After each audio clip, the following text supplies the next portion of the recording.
Hello welcome साथियों, देवभूमि education point में आपका स्वागत है एक बार फिर से। उम्मीद करता हूँ आप सभी लोग अच्छे होंगे।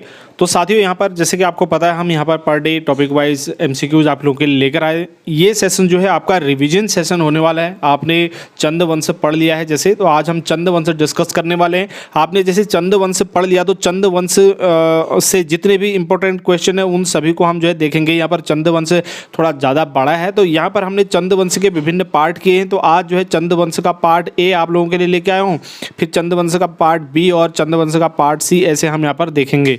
तो आज चंद्रवंश से संबंधित जितने भी इंपॉर्टेंट क्वेश्चन होंगे आज हम उसका पार्ट ए में डिस्कस करने वाले हैं।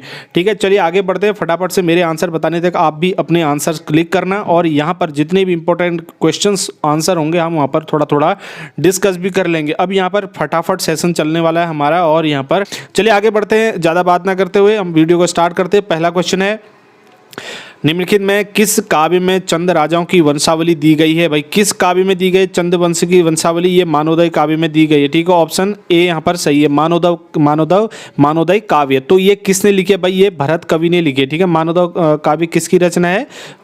भरत कवि की रचना है। तो ये चीज़ आपको पता चल गई। उसके बाद यहाँ पर एक दिया है गणराज वंश काव्य, ऑप्शन बी में। तो ये किसके? पवार वंश का इसमें मिलता है। आगे बढ़ते हैं। नेक्स्ट क्वेश्चन है, चंदू की प्रारंभिक राजधानी चंपावत नगरी किस नदी के तट पर स्थित है? ये तो आपको सभी को ही पता होगा लगभग भाई, ये चंपावती नदी के तट पर है। ठीक है, ऑप्शन बी यहाँ पर सही होगा। नेक्स्ट क्वेश्चन है, बालो कल्याण चंद के काल में इस नगरी को पूर्णतः चंदू की राजधानी के रूप में स्थापित किया गया था। तो बालो कल्याण चंद के समय में बोल रहा है भाई, ये तो बालो कल्याण चंद के समय में क्या था भाई? अल्मोड़ा। ठीक है, तो बालो कल्याण चंद ने ही जो है राजधानी को चंपावत से अल्मोड़ा ट्रांसफर किया था।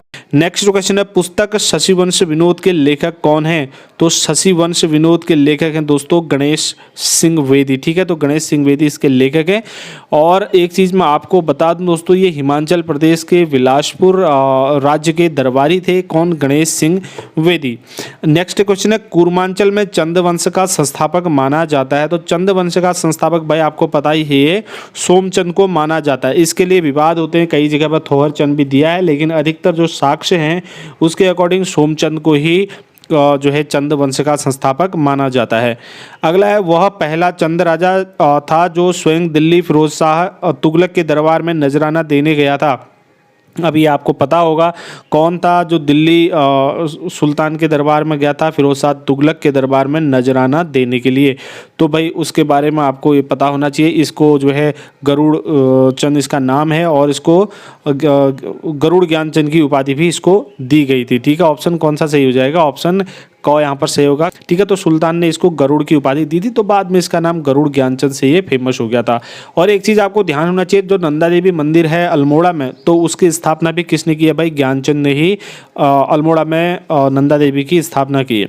नेक्स्ट क्वेश्चन है, भारती चंद का समकालीन डोटी नरेश कौन है या कौन था? ठीक है, तो इसका जो है यक्षमल इसका सही जवाब है भाई। भारती चंद का समकालीन जो डोटी नरेश कौन था? नेपाल में उस समय यक्षमल्ल था। नेक्स्ट क्वेश्चन है, मुगल सम्राट अकबर का समकालीन कूर्मांचल नरेश, जिसने मुगल अधीनता स्वीकार करके कूर्मांचल को करद राज्य बना दिया था। तो ये किसने बनाया था? ये रुद्रचंद ने बनाया था। ठीक है, कूर्मांचल को करद राज्य किसने बनाया था? रुद्रचंद ने बनाया था। अब यहाँ पर कब बनाया था ये क्वेश्चन अगर पूछता है आपसे, तो ये 1587 में बनाया था। ठीक है, 1587 में करद राज्य बनाया था इसने। उससे पहले जो है ये एक स्वतंत्र राजा के रूप में कार्यरत था यहाँ पर, फिर उसने बाद में ये स्वीकार की थी अकबर की स्वाधीनता। ये अकबर का जो है समकालीन भी है, ये भी पूछा जाता है कहीं पर, तो आपको ये भी पता होना चाहिए। और मल्ला महल का निर्माण इसने किया था दोस्तों अल्मोड़ा में। आपने मल्ला महल के बारे में आपको पता होगा, तो मल्ला महल का निर्माण भी किसने कराया था? रुद्रचंद ने ही करवाया था। और एक चीज़ आपको ध्यान होगा कि रुद्रपुर जो आधुनिक रुद्रपुर शहर है, इसकी स्थापना भी किसने की थी? रुद्रचंद ने ही की थी। ठीक है, आगे बढ़ते। अल्मोड़ा का मल्ला महल निर्मित करवाया था। देखिए यहाँ पर नेक्स्ट क्वेश्चन आ ही गया, तो ये रुद्रचंद ने ही करवाया था। ऑप्शन सी यहाँ पर सही है। गढ़वाल सरोला ब्राह्मणों की भांति ही कुमाऊं में भी, देखिए यहाँ पर जो सरोला ब्राह्मण है, ठीक है, तो सरोला ब्राह्मण जो है इनको रसोइया भी कहते हैं। ठीक है, उस समय रसोइया इनको कहा जाता था। तो गढ़वाल सरोला ब्राह्मणों की भांति ही कुमाऊं में भी चौथानी का मतलब होता है जो है ऊंचे। ठीक है, ऊंचे ब्राह्मण जो थे, तो कुमाऊं में भी चौथानी ब्राह्मण कह सकते हैं आप। ऊंचे ब्राह्मणों की एक मंडली बनाने का श्रेय किसे जाता है? तो भाई ये श्रेय भी आपको पता होना चाहिए, रुद्रचंद को ही जाता है। ठीक है, ऑप्शन क यहाँ पर सही है। तो भाई यहाँ पर रुद्रचंद का जो शासनकाल था 1565 से लेकर के 1597 तक इसका शासनकाल माना जाता है, 1597 तक। ठीक है, चलिए आगे बढ़ते हैं। ब्राह्मणों का वह वर्ग जिनका कार्य ओलावृष्टि होने पर थाली बजाकर लोगों को सतर्क करने का था। तो भाई आप देखिए नाम से इसको कर सकते हो, वो थे ओली ब्राह्मण। ठीक है, तो ओली ब्राह्मणों का क्या काम था? जब ओले गिरते थे तो थाली बजा करके ये क्या करते थे? लोगों को सतर्क करते थे। नाम में इनका ओली आया हुआ है। आगे बात करते हैं यहाँ पर सरोला, मैंने आपको बता दिया है सरोला क्या थे। ठीक है, रसोइये और जो चौथानी है ये ऊंचे ब्राह्मण। आगे बात करते हैं, नेक्स्ट है किस कुमाऊं नरेश ने सीरा के मल्लों को पूर्णतः पराजित कर इस क्षेत्र की भूमि का विधिपूर्वक बंदोबस्त करवाया था? तो भैया किसने करवाया था? जो है ये क्या था? रुद्रचंद ने ही। ऑप्शन ए में आपको देखने को मिलेगा। नेक्स्ट क्वेश्चन है वह कुमाऊं नरेश जो एक निर्माता के रूप में भी याद किया जा सकता है जिसने 1602 में बागेश्वर के बैजनाथ मंदिर का जीर्णोद्धार करवाया और शिवलिंग में तांबे की नई शक्ति लगवाई।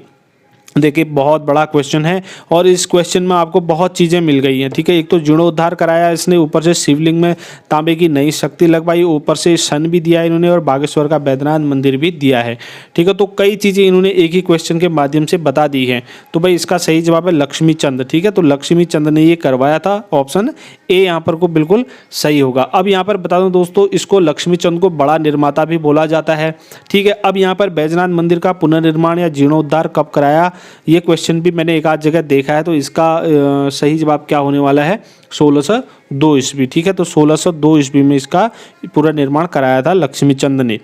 नेक्स्ट क्वेश्चन है कैलाश मानसरोवर जाने वाले तीर्थयात्रियों को 1673 ईस्वी में गूंट भूमि दी और साथ ही इन यात्रियों के भोजन, वस्त्र और रहने की व्यवस्था के लिए 5 ग्रामों की माल गुजारी भी निर्धारित करने वाला चंद राजा कौन था?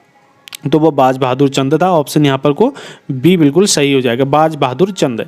नेक्स्ट है बाज बहादुर चंद का समकालीन डोटी शासक कौन था? तो इसका समकालीन डोटी शासक था देवपाल। ठीक है, ऑप्शन ए यहाँ पर सही होगा, देवपाल था। अगला बाज बहादुर चंद एक धर्मपरायण शासक था, उसके द्वारा निर्मित मंदिरों में एक है। तो भाई बाज बहादुर क्या था? एक धर्मपरायण शासक था। उसके द्वारा जो मंदिर निर्मित किए गए थे उनमें से निम्न में से एक कौन सा है? एक हथिया देवाल इसको बोला जाता है। ठीक है, एक हथिया देवाल बोलते हैं, ये हथिया देवाल यहाँ पर लिखा गया है, तो इसको थोड़ा सा आप एक हथिया देवाल कर लेना। नेक्स्ट है डोटी अभियान के दौरान उद्योग चंद व ज्ञानचंद द्वारा निर्मित शोर व सीरा क्षेत्र के मंदिरों को कहते हैं। अब शोर तो आपको पता ही है, शोर क्षेत्र। बाकी सीरा जो था ना, ये सीरा जो है किसको कहते हैं? डीडी हाट को कहते हैं, है ना। सीरा जो है डीडी हाट को सीरा कहा है यहाँ पर। तो अब इसका आंसर जो है क्या हो जाएगा भाई? देवल। ठीक है, तो उनको क्या कहते हैं? सीरा क्षेत्र के मंदिरों को देवल कहते हैं।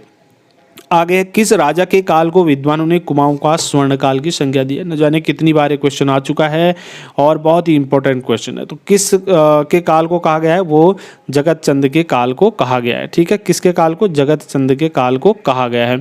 अब जगत चंद का काल कब से कब तक था दोस्तों? 1708 से लेकर के 1720 तक का इसका काल था। ठीक है, जिसको स्वर्ण काल कहा गया है। आगे बढ़ते हैं, अगला क्वेश्चन है किसने पुनः स्थिति प्राप्त करने के बाद सर्वप्रथम काशीपुर और रुद्रपुर में किलों का निर्माण कराया?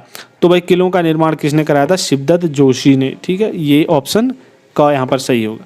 नेक्स्ट क्वेश्चन है किस वर्ष कुमाऊं गणराज्य का अधीनस्थ राज्य बन गया?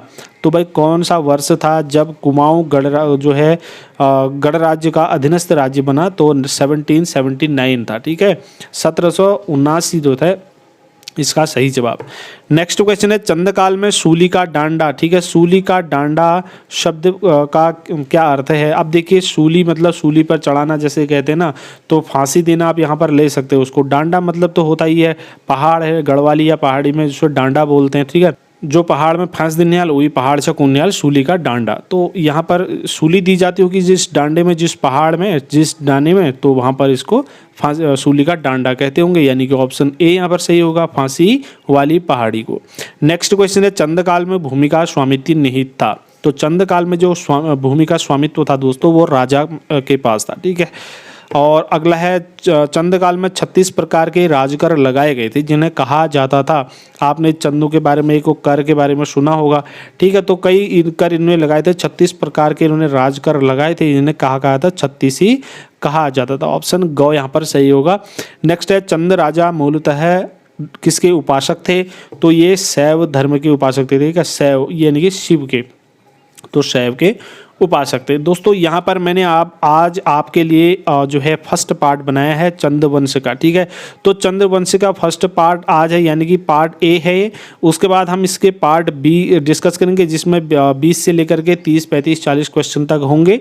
तो पार्ट बी में भी आप मेरे साथ बने रहें। किसी क्वेश्चन में डाउट लगता है, कोई दिक्कत, प्रॉब्लम या कुछ अन्य चीज़ें आप जानना चाहते हैं तो कमेंट करके बताएं, और आपको कैसा लगा ये भी आप ज़रूर बताएं दोस्तों। इसमें क्या सुधार चाहते हैं वो भी आप कमेंट करके बताएं। नेक्स्ट वीडियो मिलेंगे, तब तक के लिए ढेर सारी शुभकामनाएं। धन्यवाद।